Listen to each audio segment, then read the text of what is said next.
स्वागत है आप सभी का आपके अपने YouTube चैनल किताज कॉर्नर # कॉमर्स में। आज कंटिन्यू करें यूजीसी नेट कॉमर्स जून 2019 का पेपर। लास्ट 10 क्वेश्चन आज अब इस वीडियो में करेंगे। इसके बाद सारे 100 क्वेश्चन जो है वो हम करेंगे रिवाइज। तो फर्स्ट क्वेश्चन आज का, which of the following commodities is kept outside the purview of GST. कि जीएसटी से बाहर कौन सी कमोडिटी को रखा गया है। यह जगह पेट्रोलियम प्रोडक्ट, क्योंकि दो ही प्रोडक्ट है, petroleum product and alcohol for human consumption, ये याद रखना है। देखिए जीएसटी की फुल फॉर्म हो जाएगी गुड्स एंड सर्विस टैक्स, पता है सभी को। पार्लियामेंट में कब पास हुआ? 24 मार्च 2017 को ये पार्लियामेंट में पास हुआ है। और इसके बाद ये इफेक्ट में कब आया, प्रभाव में कब आया, लागू कब किया गया? 1 जुलाई 2017 को। और ये कौन से प्रिंसिपल के ऊपर बेस है? कि वन नेशन वन टैक्स। ठीक है, ये भी पूछा जा सकता है कि what is the principle of GST? One nation one tax. तो क्वेश्चन क्या है कि जीएसटी से बाहर किसको रखा गया है? Petroleum product and alcohol. ये अल्कोहल इसका सेकंड नेम है, जो हमें याद रखना है। जो हमारे ऑप्शन है यहाँ पे पेट्रोलियम प्रोडक्ट को हम टिक कर देंगे, सेकंड ऑप्शन करेक्ट हो जाएगा। सेकंड क्वेश्चन है 92 question. The channel alternate is not to be assessed on the basis of. Channel वो अल्टरनेट जो है वो उसमें किसको शामिल नहीं किया जाता है? कौन से बेस को शामिल नहीं किया जाता है? यह जगह accumulation criteria. Accumulation criteria channel alternative के लिए यूज़ नहीं किया जाता है। तो कौन से 3 क्राइटेरिया है जो चूज़ किए जाते हैं? इकोनॉमिक क्राइटेरिया, कंट्रोल क्राइटेरिया और अडेप्टिव क्राइटेरिया। ठीक है, ये तीनों ही क्राइटेरिया आ जाएंगे चैनल अल्टरनेटिव के अंदर, लेकिन एक्यूमुलेशन क्राइटेरिया जो है वो नहीं आता है। तो ये जो आते हैं वो तीनों याद रखेंगे, economic, control and adaptive. Next question है, product A requires 10 kg of material at the rate of 5 per kg। यानी कि जो हमारा स्टैंडर्ड क्वांटिटी है वो दी गई है हमारी 10 kg और स्टैंडर्ड प्राइस जो दिया गया 5 per kg। The actual consumption of material for the manufacturing of product A comes to 12 kg of material at the rate of 6 per kg।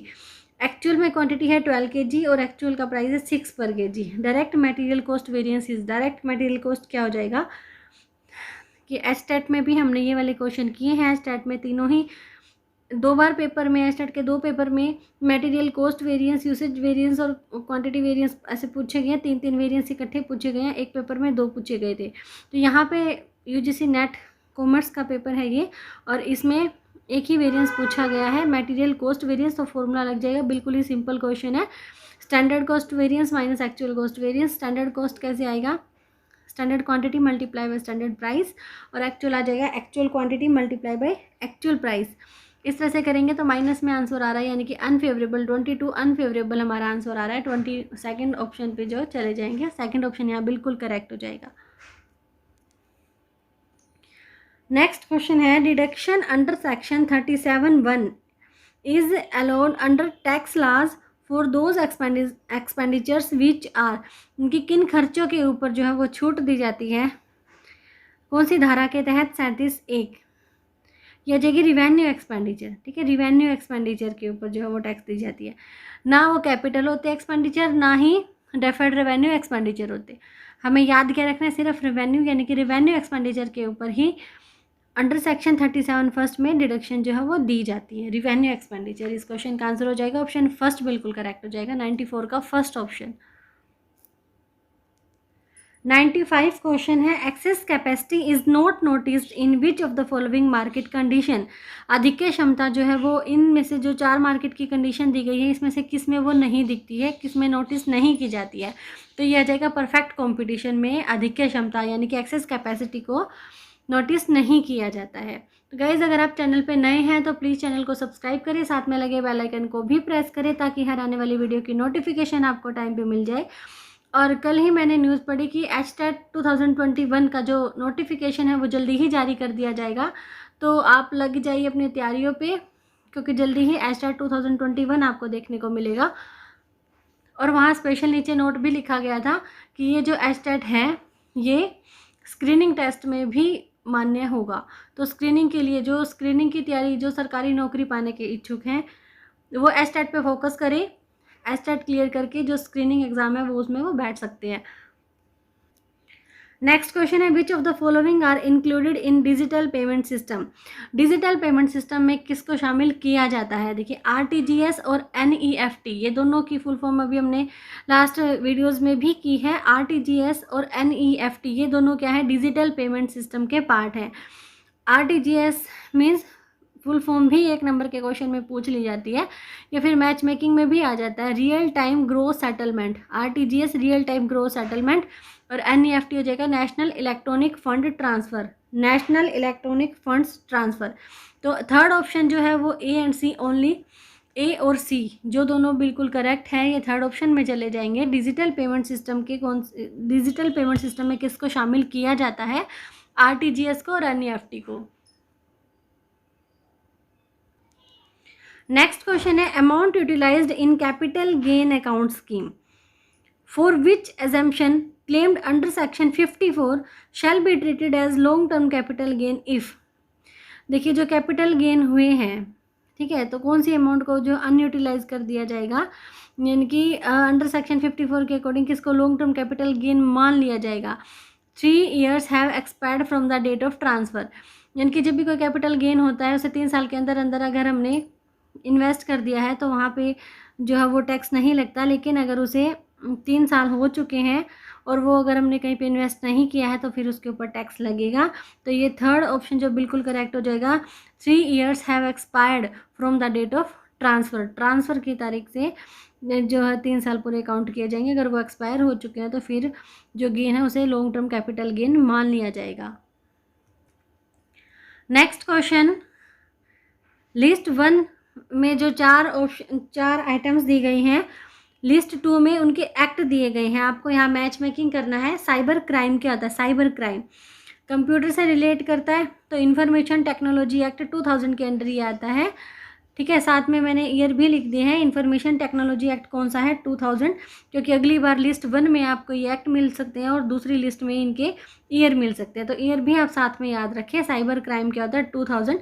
और ये चारों ही ऐसे क्वेश्चन हैं जो अलग से पेपर में पूछे गए हैं लास्ट प्रीवियस पेपर्स में। सेकेंड है डॉक्ट्रिन ऑफ केविट एम्प्टर। ये क्वेश्चन भी हमने इसी पेपर में किया था कि इसका मतलब क्या होता है। इसका मतलब होता है बायर बिवेयर, क्रेता सावधान रहे। क्रेता कहाँ कौन से में आएगा? सेल ऑफ गुड्स एक्ट, ठीक है। जो गुड्स बेची गई हैं जब वो खरीदेंगे तो बायर बन जाएंगे, और वहाँ से ये जो है ये लग जाएगा सेल ऑफ गुड्स एक्ट, इसके ऊपर वो 1930। नेक्स्ट है dishonour of bill. Bill dishonour हो गया, इसके ऊपर क्या लगेगा? नेगोशिएबल इंस्ट्रूमेंट एक्ट, ठीक है। नेगोशिएबल इंस्ट्रूमेंट एक्ट के अंडर आते हैं हमारे सारे बिल्स, और ये है हमारा 1881। नेगोशिएबल इंस्ट्रूमेंट एक्ट है 1881। Patent and copyright intellectual property right act 2014 के अंदर आएंगे। तो ये क्या है? साइबर क्राइम को हम मैच करेंगे इन्फॉर्मेशन टेक्नोलॉजी एक्ट के साथ। Doctrine of caveat emptor sale of goods act के साथ। Dishonour of bill negotiable instrument act, and patent and copyright intellectual property right act के अकॉर्डिंग, ठीक है। साथ में ईयर भी सभी के याद रखने हैं कि इंटेलेक्चुअल प्रॉपर्टी राइट एक्ट है 2014, नेगोशिएबल इंस्ट्रूमेंट एक्ट है 1881, सेल ऑफ गुड्स एक्ट है 1930, एंड इन्फॉर्मेशन टेक्नोलॉजी एक्ट है 2000। आज का second last question, the arithmetic mean of 10 items is 50। If each item is increase by 5 then new arithmetic mean would be. एक arithmetic mean जो है 10 items का वो कितना? 50, और हर आइटम को अगर 5 से बढ़ा दिया जाए तो अर्थमेटिक मीन कितना हो जाएगा? ये हो जाएगा 55। कैसे? देखिए टोटल करेंगे जब हम 10 आइटम्स का, तो 50 उनका अर्थमेटिक मीन है। 50 को अगर हम नंबर ऑफ आइटम से मल्टीप्लाई करते हैं तो टोटल हमारे पास आ जाएगा 10 आइटम्स का, ये आ गया 500। फिर कहता है कि हर ईच आइटम को इंक्रीज़ करना है 5 से, तो टोटल इंक्रीमेंट कितना हो जाएगा? 10 मल्टीप्लाई बाय 5 50, क्योंकि 10 नंबर है और अगर वो सारे ही 5 से बढ़ेंगे तो 50 जो है वो टोटल में इंक्रीमेंट आ जाएगी। तो अब न्यू मीन कैसे आएगा? जो टोटल है, यानी टोटल अब कितना हो गया? पहले 500 था और 50, और इसमें अगर वो बढ़ गया तो अब ओके हो गया 550 divided by number of item 10, तो ये आ गया हमारा 55। लास्ट क्वेश्चन है आज का, which of the following types of goodwill is considered to be the best. किस तरह की गुडविल को सबसे अच्छा माना जाता है? यह है कैट गुडविल। कैट गुडविल को सबसे अच्छा माना जाता है, क्योंकि देखिए कैट गुडविल कैसे माना जाता है? जैसे कैट्स होती हैं, बिल्लियाँ होती हैं, घर के मालिक की परवाह किए बिना वो घर से जुड़ी होती हैं, ठीक है। जिस घर में वो आती जाती है तो उन्हें आदत हो जाती है वहीं पे आने जाने की। अगर वो मालिक घर छोड़ देता है और कोई अन्य उस घर में आ जाता है तो भी वो उस घर में आती जाती रहती हैं। तो कैट्स है ना, उन कस्टमर्स को रिप्रेजेंट करती है जो उसी दुकान व्यवसाय पर जाते हैं। जहाँ से वो ख़रीदारी करते हैं, और फिर वो चाहे दुकान का मालिक कोई भी हो, ठीक है। यानी कि जहाँ पे उन्होंने आना जाना शुरू कर दिया वहीं पर ही वो लगातार आते जाते रहते हैं। तो ये कैट गुडविल और इसको सबसे अच्छा माना गया है। तो ये थे 100 क्वेश्चन।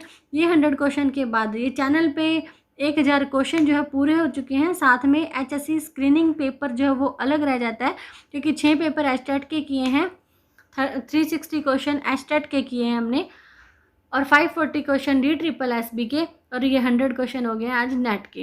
तो 1000 क्वेश्चन तो पूरे हो चुके हैं चैनल पे। अगर आप सारे रिवाइज करके अपना एग्ज़ाम देने जाएंगे तो आपका एग्ज़ाम बहुत ही अच्छा होने वाला है। तो प्लीज़ वीडियो पे बने रहें, वीडियोस को शेयर करें, वीडियोस को लाइक करें, कमेंट करें, जैसी भी लगे, अच्छी बुरी जैसी भी, आप प्लीज़ कमेंट ज़रूर करें। आप अगर कोई सजेशन देना चाहते हैं तो आप सजेशन भी कमेंट के थ्रू मेरे तक पहुँचा सकते हैं। तो मिलेंगे नेक्स्ट वीडियो में, एक बार इनकी रिवीजन करेंगे 100 क्वेश्चंस की, देखते हैं अभी रिवीजन की वीडियो बनेगी या नेक्स्ट पेपर स्टार्ट करेंगे, क्योंकि 2-3 पेपर करने के बाद अगर रिवीजन करेंगे तो अच्छा रहेगा। फिर भी देखते हैं कि अगली वीडियो जो है वो 100 क्वेश्चन के रिवीजन की आएगी या नेक्स्ट पेपर की। मिलेंगे नेक्स्ट वीडियो में। Till then bye bye.